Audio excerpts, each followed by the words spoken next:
Hey, hi, my lovelies. Hope you're all doing well. I thought I'd jump back on here again. Just a couple of things I want to have a rant about today. Two biggies, actually. One's been a long time coming, which is what I'm going to tackle next, which is Partygate. And the other thing is something that surprisingly I haven't done a rant about yet, which is the train companies and the proposed strike action that's going to literally decimate the train service and no one's going to be able to get anywhere. And I will cover that in a moment, but let's do Partygate first. So, we were all under lockdown measures at that particular time. No mixing of households, weren't allowed to go anywhere. People weren't allowed to have funerals or get married. Christenings, nothing like that was allowed to go on. And the people at Downing Street and the MPs decided the rules didn't apply to them, only applied to us. They could have parties going on till God knows what time in the morning, karaoke, piss ups at Downing Street and in the gardens and stuff like that. Whilst we're all sat at home having to talk to our family on FaceTime or talk early on the phone, not allowed to go and visit them. People weren't allowed to say goodbye properly to relatives that had sadly passed away for whatever reason. And those fuckers at Downing Street were partying it up like it's fucking 1999. We move forward. A report is done. The report has come out this week. It's proven that Boris has lied not once, not twice, 3 fucking times to Parliament. He's lied about this Partygate situation. And then has the cheek to say, oh, but I think we need to move on. Oh, no, my fucking chum. We ain't moving on from this. The only moving on that needs to be done is you fucking resigning from your job, you useless cretin. This man is an absolute buffoon. He seems to think that just by, if I just ignore things and bury my head in the sand, these things go away. This ain't fucking going anywhere, Boris. Too many people lost too much during lockdown for them to sit back and go, oh, but it was all right for you guys to fucking party. I saw some poor woman on the TV this week explaining how she was ill, she was pregnant, she gave birth to her child. The child came early, premature, because of all these COVID regulations that were around at the time. When the baby was born, they took a baby to a hospital miles away. She wasn't allowed to go and visit. And then when she was allowed to visit, it was only her on her own. Her partner had to stand outside. Unfortunately for this poor woman, her baby passed away. She wasn't allowed to spend the last moments with her baby because she couldn't get there. She had family at home, kids at home, that other people weren't allowed to come and look after so she could get to go and visit her baby because we were under lockdown measures and these fuckers were partying when things like this were going on at Downing Street. And Boris says, let's fucking move on. No, we ain't. We can't, as a country, allow this just to move on. It's not just a case of moving on and forgetting it fucking happened. This guy needs to fucking resign. It's as simple as he's lied to Parliament, he's lied to us, he's made laws and broken them. He can't be trusted to run the country anymore. He can't be trusted to run the country regardless of Partygate. He's proven his incompetence time and time again. He's quite willing to watch people fucking live in poverty and do nothing about it. And then the only time he wants to do something about it is to try and bury the Partygate scandal. No, we're not falling for it this time, my friend. We really ain't. He needs to resign. I know he said he won't, but for the sake of all decency, the man, all right, says, okay, I take full responsibility. Then what are you going to fucking do then? What are you doing? What are you doing as part of taking your full responsibility? Nothing. You've taken a minor fine and come out in the Commons this week and just said, oh, let's just move on. Let's just forget about it. No. And I'm telling people that watch this, and as a country, we don't move on from this. We don't forget it ever fucking happened.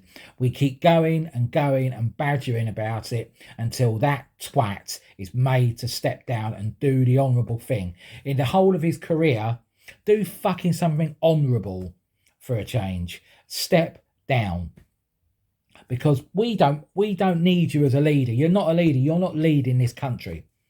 You're watching most of the country fucking starve and shiver, and you're doing nothing about it. You're giving out £400, £400 top ups for everyone for their energy bills, but you're giving it to everyone. You're giving it to people who don't fucking need the money. You're giving it to fucking multi-millionaires. Why? Why are you wasting taxpayers' money giving away money to millionaires that aren't worried about their bills at the moment? They're fucking minted. What do they need £400 toward their bills for?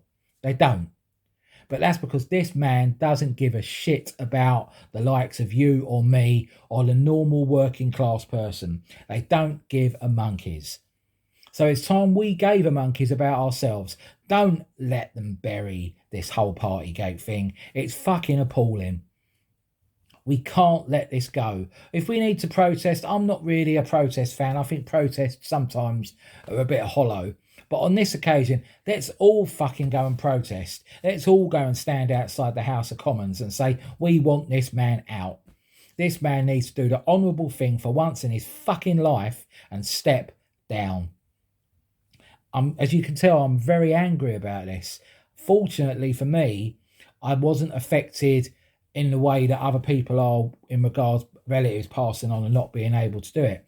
But it affected all of our mental health. It affected mine. I know it's affected people that I know's mental health. This whole fiasco of being under lockdown, and they weren't locking down. They were partying and laughing at us.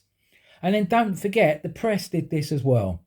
It's all very well people popping up on Sky News and saying, this is appalling. Hang on a moment, let's rewind back a little bit.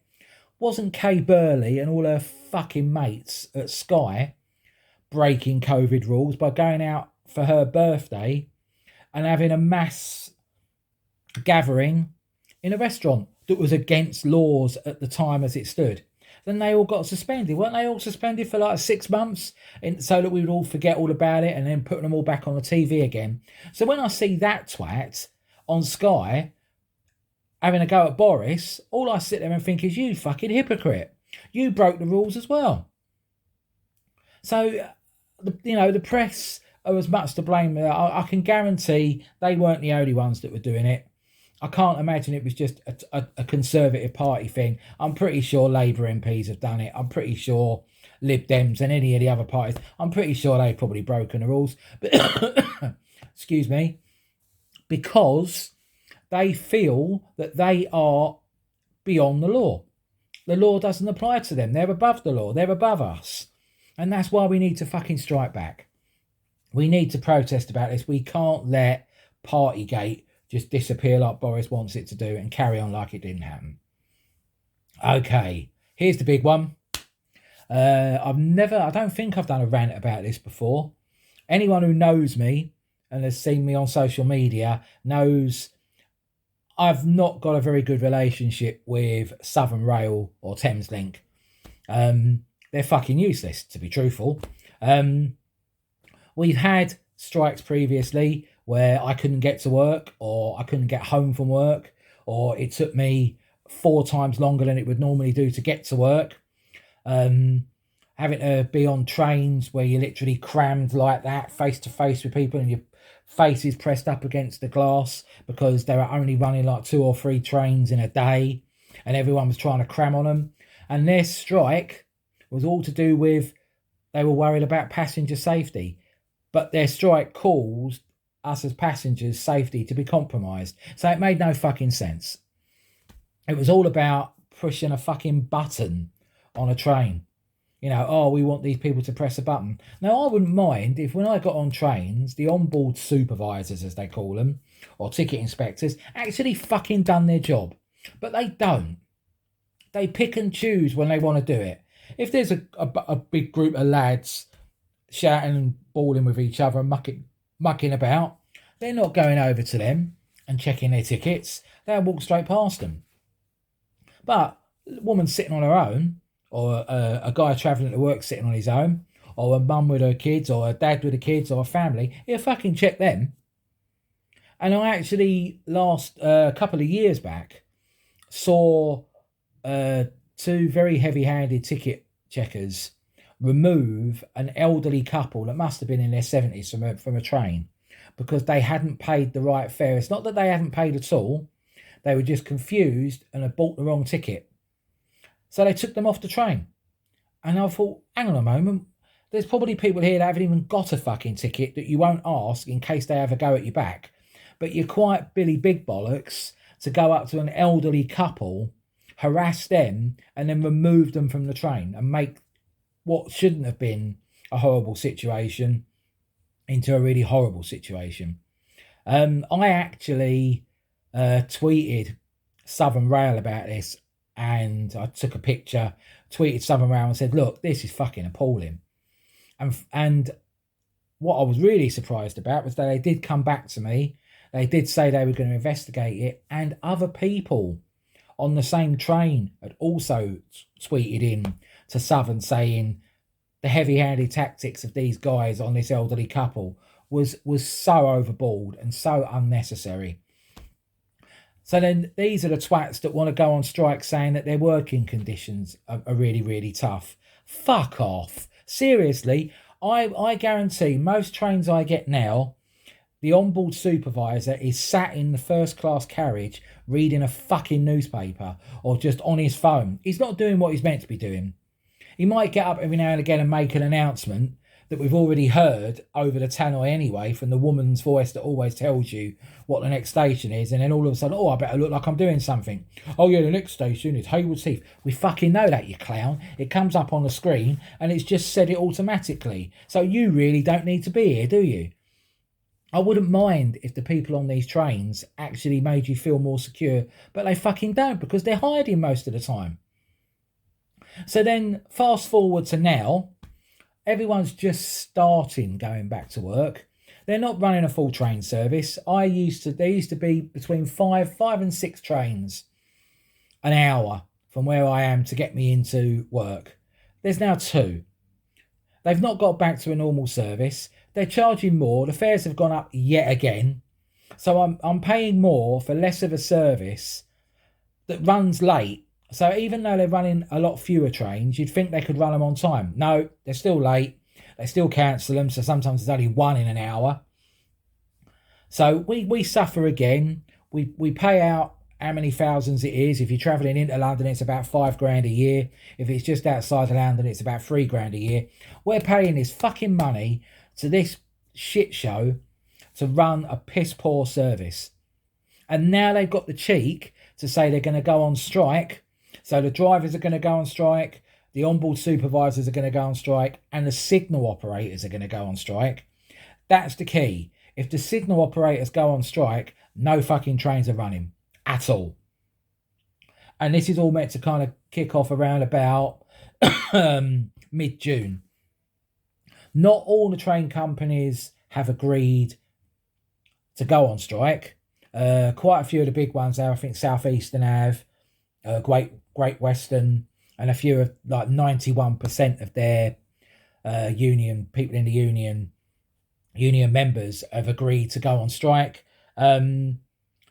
National Rail have said that there are some companies that have said they won't go on strike. It's yet to see who they would be, but again, it's the fucking RMT again. I've got previous experience with the RMT union. I worked on London Underground in the 90s, and every 5 minutes those twats wanted us to go out on strike for something or another. Most of the time I went no, because they tell you what you're striking about, and I'm like, well, no, I don't agree with that. There was one incident where they wanted us to go on strike so we would lose money, and it was because a guy had been sacked on a station that was on the part of the line that I worked on. He'd been sacked because he was continually going off sick because he was going out on the lash and too hungover in the morning to come into work. And then he got caught coming into work with under the influence of alcohol and coming in heavily hungover and couldn't do his job properly. So they sacked him. And then they wanted us to go on strike in support of him, to say they shouldn't have sacked him, they should have offered him more support. He never used to come in. How can you support someone that's fucking not bothering to call in, not bothering to come in, and they're saying they didn't give him support? They kept him in the job when he was being paid for sitting at home doing fuck all. So I said, well, no, I don't believe I should lose a day's money in support of someone that isn't doing their job properly, and that's why they got sacked. And I fell out with my manager on that station because he was the union rep, and he was forever saying to me, "You need to come out on strike. It's not a good thing that I'm your union rep and you're not going on strike." I said, "Well, I don't give a shit how it makes you look. I've got a family to feed. If we were striking because my working conditions were poor or my wages were poor, I'd be with you. But my wages were really good at the time. The wages I was on was completely higher rate of pay than I could have got anywhere else. The working conditions were fine. The pension was good. There was nothing really to strike about. People were moaning about working conditions, but in actual fact, what they were fucking upset about was that they were being asked to do their job, and they couldn't skive anymore. So that's what pisses me off, because that is what this is all about now. People want to skive. People want to get paid for doing less. Less trains are running affects us. They want to go on strike. Working conditions. How can your conditions be worse when you're running less of a fucking service? So there's less to do. How can train drivers be worried and want to go on strike based on their rate of pay? Even on-board supervisors are on far more than I'm on.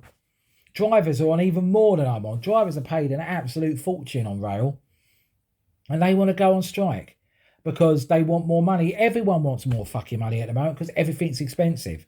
But you can't just literally fuck people over because you want more money, because that's what you're going to do. You're going to stop people going to work, which means they can't earn money, which means they're going to be even more financial hardship. So in actual fact, their strike action isn't actually going to make anything any better. It's going to make a shit situation even fucking worse. I hope that they don't get what they want. I hope that something does happen, because if they do decide to go on strike, and it's the drivers and it's the onboard supervisors that do fuck all anyway, and the signal operators, that's the key. As I said before, if the signal operators go on strike, good night. There's no fucking trains running at all. So we'll have to wait and see what happens with that. But I'm just getting so fed up that they act like fucking martyrs, these people. Oh, you know, like their job's so hard and their pay is so low. And it's not. They've got a fucking easier job now because they don't have to run as many trains. And they're paid an absolute fucking fortune. So, yeah, I must admit, I wasn't happy to hear that, because if no trains run at all, I can't get to work.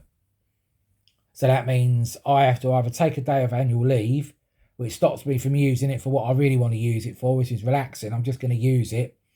I could work from home. Fortunately, there is the option to work from home with the strike, if the strikes do happen. But it's still a fucking inconvenience. It's still shafting the wrong people. You want to upset people, don't upset the people that use your service. I mean, support for them in the last strike was very, very low. I mean, they a couple of times when I went through Brighton Station, they had a picket line at Brighton Station, and people were just walking past telling them to fuck off. When they were saying, "Oh, do you support us?" No, we fucking don't. You're making our lives a misery. And I think even more so now, if they do it now, because what they're saying is it won't just affect passenger trains, it will affect trains that are carrying cargo.